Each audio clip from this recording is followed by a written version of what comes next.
So our next one is solving literal equations. What are literal equations, you want to know? Simply put, they are equations containing two or more variables. Your goal is to solve for just one variable with respect to others. So we're solving for one variable, and then everything else is on the other side. If you already know how to solve regular equations, solving literal equations will be very easy for you. So the heart of solving this is, again, isolate or keep a certain variable on one side, just like if we're solving for x.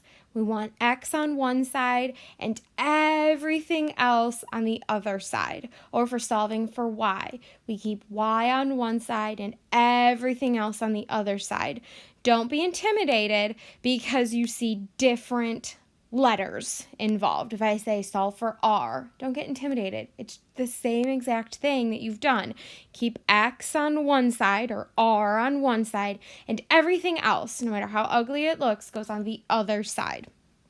So I've provided some examples for you, and the reason why we don't always use X and Y, sometimes we use different letters, is because those letters represent something. So for this one, P equals 4S. You've probably seen it before. We're going to solve for S. P is for perimeter, and S stands for the sides of the square. So the perimeter of a square is just 4 times the length of the side. So side plus side plus side plus side. P perimeter, S is side. Okay, so it keeps it, we kind of know what we're talking about. It gives us more context. So you can follow through. I'm not going to read it to you, but you can follow the steps here for solving for S. You can also see it in perimeter of a rectangle, where P, again, is perimeter, L is length, W is width. Okay, again, it's just putting algebra into context so we can kind of visualize what's going on. We have two lengths, like two long sides, and two width, two little short sides. We're going to add all of those up together to find the perimeter, P. Again, here's all the steps if you wanted to solve for L, if you wanted to find the length of a side. Why was this important? Why should we solve for L? Well, what if you don't know the length? Let's say we're trying to build a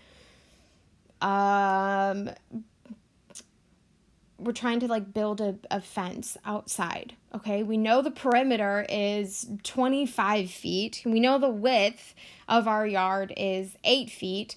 But we don't know how long our yard is, okay? If we solve for R and just plug in the perimeter of 25, plug in 8 for the width, we know how long our yard is, okay? You can see it for a little bit more tricky ones here. This solve for X, we have a division going on here, a little bit scary. We have Fahrenheit to Celsius. You might have seen this before. And then we want to flip it, solve for C. So Celsius, if we have Fahrenheit, going back and forth between the two. And then here's our actual problem solving down here. So we want to solve this literal equation for M. Okay, so if you want to, highlight it.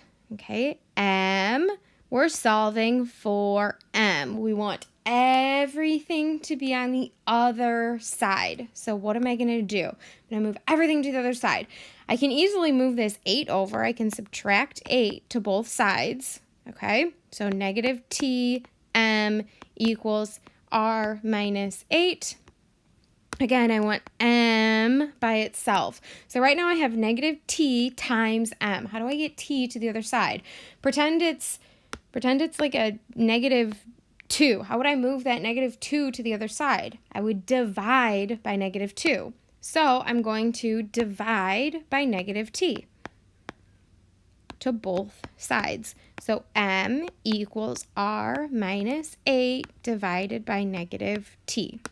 And there's my answer. M is by itself. Everything else is on the other side. Take a look at the next one. Solve the literal equation for S. So we're solving for S. We want S to be by itself. So right now it's R times S times T equals 9. I'm going to divide, because it's all multiplied right now, I'm going to divide by R and T to both sides. So S equals 9 divided by RT. And that's my answer. S is by itself. Everything else is on the other side. Okay, then moving on to number 3, we're going to solve this literal equation for W. Oh, my pen's off. Okay, W right here. So we want the 5R moved to the other side, and we also want W to be moved to the top of our fraction. So we don't want it in our denominator, we want it in the numerator. Okay, so what I'm going to do for this is I'm going to put the 90 over 1. I'm going to make 2 fractions here so that I can cross multiply. So I'm going to cross multiply here and cross multiply here. That will get rid of my fractions. Let me change that color on that second one. Maybe it'll be a little bit easier for you to see. Okay, so doesn't matter which one we multiply first. You could multiply 5R times 1, or you could do 90 times W. Doesn't matter, whatever you want. Let's do 5R times the 1, and then we set it equal to the 90 times the W, okay? And then we still want to solve for W. So W gets by itself. We have 90 times W, so I'm going to divide both sides by 90. And 5R times 1 is just 5R. So 5R divided by 90 equals W. If you don't like it written like that, if you want the W on the left-hand side, totally fine. Just flip your equation around. And then there's your answer, solved for W. I'm going to let you do this one. Let's do this one. This will be the last one I do with you, and I'll save the other 2 for you to try on your own. Okay, so we're solving for A. A is right here. We want to get A by itself. So I'm first going to distribute this 5R. So we have 5R times A plus 5R, times A, times 1, divided by C equals 10. Okay, I want to get rid of these parentheses that I have. 5R times A, it could just be written as 5RA, plus 5R times 1 is just 5R. It's just itself, divided by C equals 10. And now notice I'm pretty similar to this one right here, where I had a fraction set equal to a number.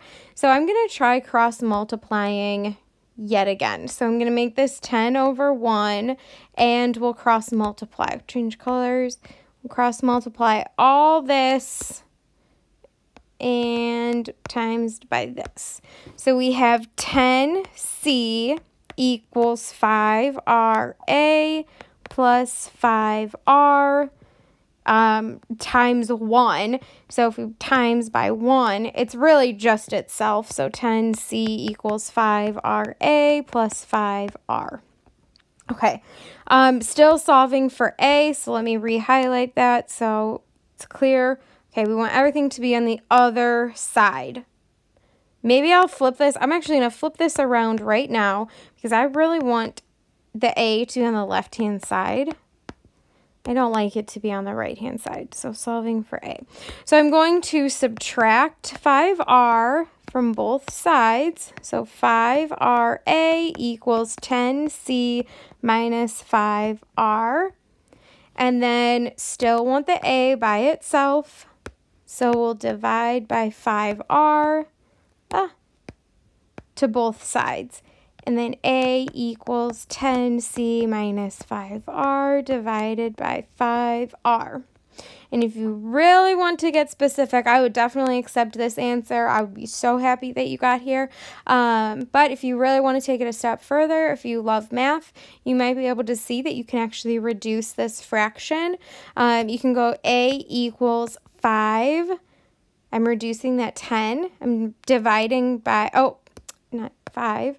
I can divide everything by 5.